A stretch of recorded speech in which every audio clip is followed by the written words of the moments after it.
la palabra la senadora Dolores Padierna Luna, del Grupo Parlamentario del Partido de la Revolución Democrática, para presentar su voto particular, que también es suscrito por la senadora Angélica de la Peña Gómez. Adelante, senadora Dolores Padierna. Don Manuel, sonido en el escaño de don Manuel Bartlett.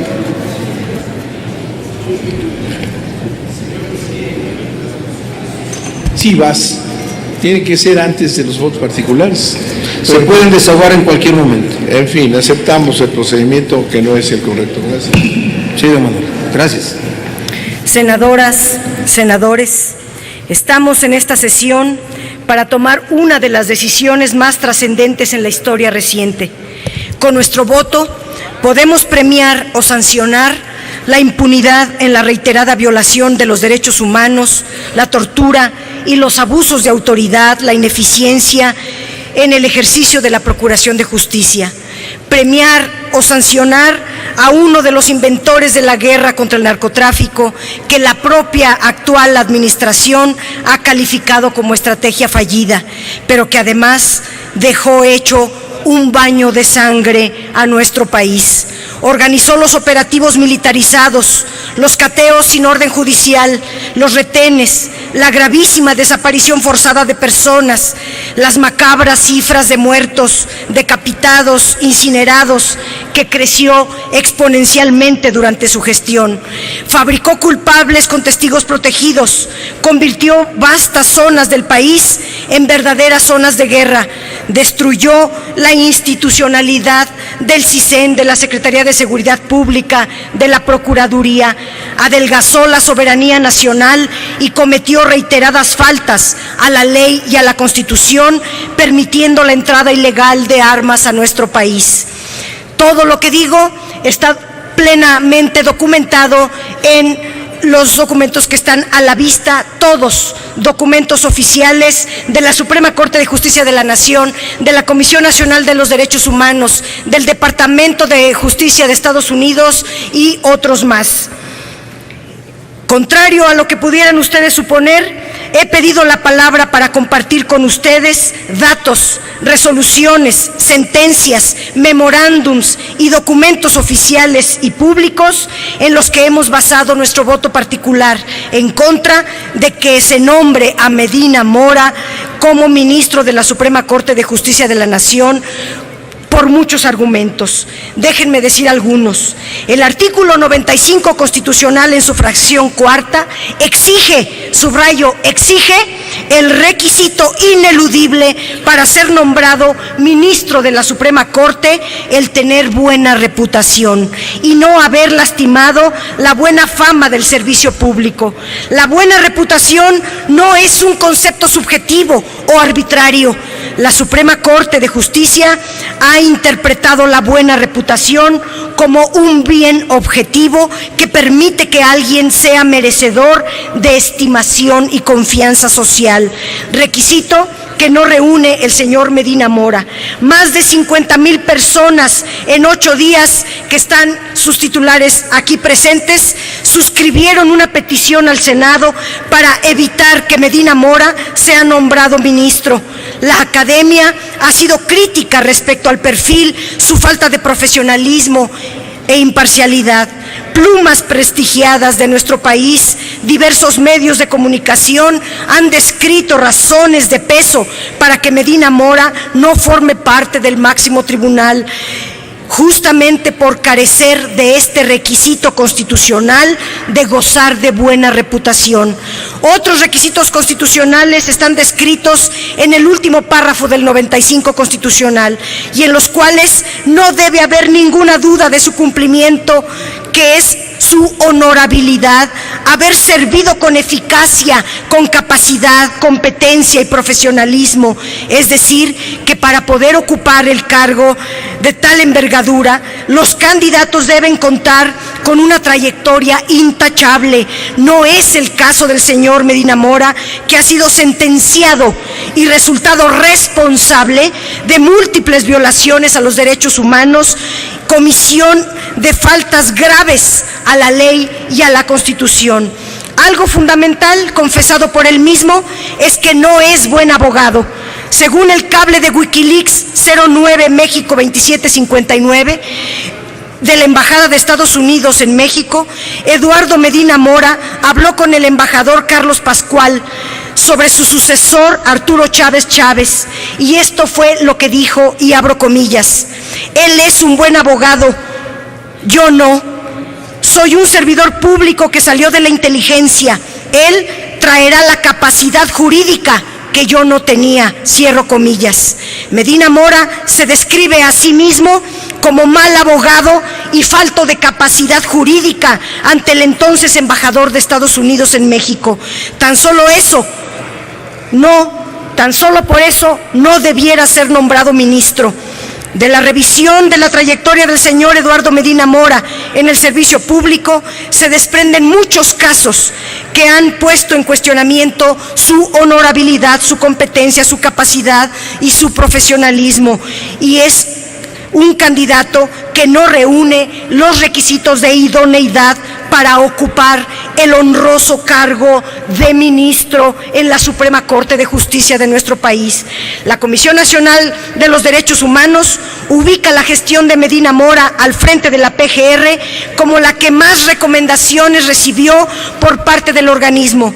En su cargo como secretario de Seguridad Pública sucedieron varios hechos relevantes que fueron calificados por organismos nacionales e internacionales de derechos humanos como de graves violaciones a las garantías fundamentales. Solo por citar algunos: la represión brutal contra los pobladores en San Salvador Atenco, la irrupción violenta de la Policía Federal en la mina de Sicarza, la intervención policíaca y la represión contra los integrantes de la APO, la operación Rápido y Furioso, que permitió la entrada de armas ilegales a nuestro país, el encarcelamiento injusto e ilegal que por más de 3 años sufrieron las indígenas Teresa, Alberta y Jacinta, las agresiones y persecución al padre Solalinde, el secuestro y tortura a la periodista Lidia Cacho, el operativo del Michoacanazo, el ejercicio indebido de la función pública en el caso de la mina de Pasta de Conchos, el uso y abuso de los testigos protegidos, los juicios paralelos mediáticos para presionar a jueces y magistrados, el uso faccioso de las instituciones para perseguir a los adversarios políticos y una larga lista de casos donde Medina Mora es responsabilizado por faltas a la ley. Aquí describiré algunos con más detalle. En el caso de San Salvador Atenco, la Suprema Corte de Justicia de la Nación, y aquí está el documento, la Suprema Corte de Justicia, en la investigación de los hechos por violaciones graves a las garantías individuales, número 3/2006, en la página 546 señala que en este operativo hubo detenciones arbitrarias, actos de tortura y tratos crueles contra la población que solo defendía sus tierras. Además, señala en la página 542 que la fuerza pública se utilizó en forma ilegítima, innecesaria, desproporcionada, que los policías se condujeron en forma ineficiente, improfesional e irrespetuosa de la dignidad humana de los detenidos. Y en esta sentencia, la Suprema Corte de Justicia, en la página 73, dice que Eduardo Medina Mora participó en una reunión de preparación de este operativo la noche anterior, que estuvo de las 19:30 horas a las 23 horas en el inmueble ubicado en la calle Josefa Ortiz de Domínguez del barrio de San Pedro, municipio de Texcoco, Estado de México.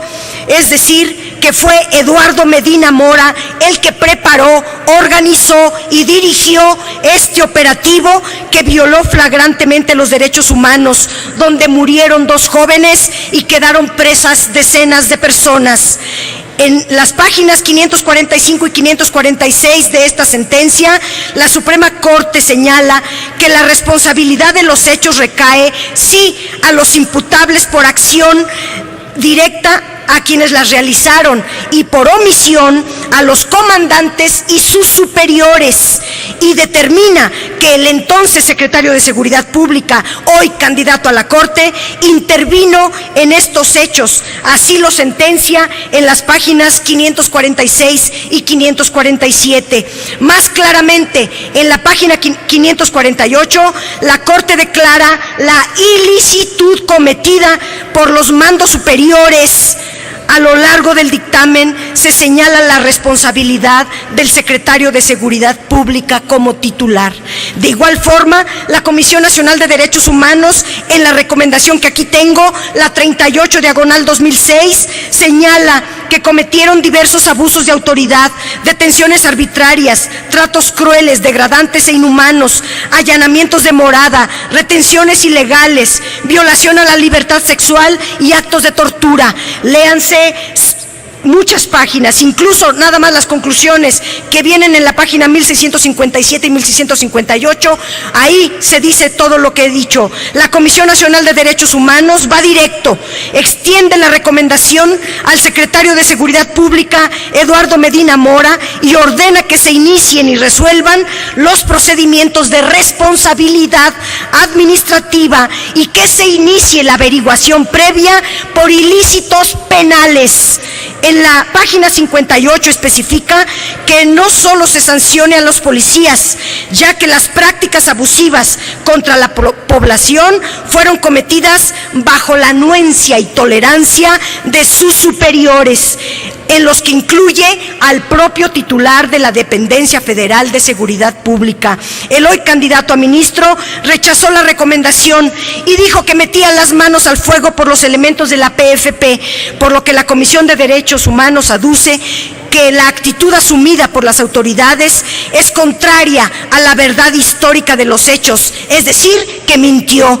Hoy este caso se encuentra en la Comisión Interamericana de los Derechos Humanos y el pasado 14 de marzo de 2014, en una audiencia pública celebrada en Washington, la subsecretaria de Derechos Humanos de la Secretaría de Gobernación, Lía Limón, reconoció que se violaron los derechos humanos, se comprometió a reparar el daño y pidió perdón a nombre del Estado mexicano ante la Corte Interamericana. Y este mismo gobierno de Enrique Peña Nieto, que pidió perdón, pone como ministro al propio responsable de los hechos. Qué contradictorio, qué desafiante, qué indignante es que además de haber quedado en total impunidad, ahora se le quiera premiar con uno de los máximos cargos. ¿Qué va a hacer la Corte cuando la Comisión Interamericana sentencie por haber preparado el operativo la noche del 3 de mayo y concluya su responsabilidad de graves violaciones a los derechos fundamentales a uno de los propios integrantes de la Corte, si ustedes lo votan? En el otro programa, Dejar las armas caminar, cuando fue Procurador General de la República, Medina Mora tuvo conocimiento de que la Agencia para el Control de Alcohol, Tabaco, Armas y Explosivos de los Estados Unidos estaba desarrollando el programa Gun Runner, Dejar las armas caminar, que consistía en permitir el ingreso ilegal de armas de grueso calibre a México para posteriormente ser rastreadas, pretendiendo con ello ubicar células del narcotráfico. En el documento oficial que aquí tenemos, elaborado por el Departamento de Justicia de los Estados Unidos, titulado Una revisión de la operación Rápido y Furioso de la ATF y asuntos relacionados, señala con toda claridad que en el año 2007, con el entonces Procurador General de la República, el señor Medina Mora, se sostuvieron diversas reuniones para informar de estas acciones encubiertas. En la página 50 de este documento, del apartado Los intentos de coordinar con México la aplicación del programa entre abril y junio del 2007, se refiere a que los agentes de la ATF en México sostuvieron comunicación en la propia oficina del Procurador General de la República, donde se les requirió para una... Me falta hoja y media, presidente, ruego su tolerancia, donde se le requirió para una mejor colaboración y poder intervenir en el rastreo de las armas. Los agentes de la ATF señalan que al día siguiente de la reunión en la oficina del procurador entregaron la información a la AFI. El entonces procurador Medina Mora sí tuvo conocimiento de la entrega ilegal de armas a México. Incluso colaboró desde su oficina con estos programas a todas luces ilegales e inconstitucionales. Hay una serie de oficios aquí, memorándums que se titulan Reunión de la Fiscal General con el Fiscal General de México, Medina Mora, donde se plantea al titular de la PGR integrar el equipo para asistir a las acciones del programa Gunrunner. Medina Mora tuvo conocimiento de las acciones, tuvo intercambio de información, incluso instruyó a personal de la AFI para que acudiera a la capacitación y se ocupara del rastreo para introducir las armas en forma ilegal e inconstitucional a nuestro país. Compañeras y compañeros senadores, ustedes han escuchado referirme al desempeño del señor Medina Mora como servidor público con algunos adjetivos, tales como omiso, negligente, actuó de manera ilegal, actuó faltando a los principios constitucionales, que en múltiples ocasiones faltó a la verdad e incluso haber vulnerado nuestra soberanía nacional. Pero no son adjetivos míos, sino extraídos textualmente de las sentencias de la Suprema Corte de Justicia de la Nación, de las resoluciones de la Comisión Nacional de los Derechos Humanos y de documentos del Departamento de Justicia estadounidense y muchos otros más que están a la vista. Les pido un voto de conciencia, que estudien y analicen este voto particular muy documentado, que reflexionen sobre la alta responsabilidad de nombrar a alguien responsable de los hechos ominosos que han quedado en total impunidad y quieren premiarlo nombrándolo en la Corte. Eso es otro agravio a la nación. Es un hecho que indigna profundamente. Les pido que escuchen a la sociedad que intensamente nos ha pedido al Senado que no hagamos ministro a Medina Mora. Me faltaron muchos datos, pido una segunda intervención. Gracias.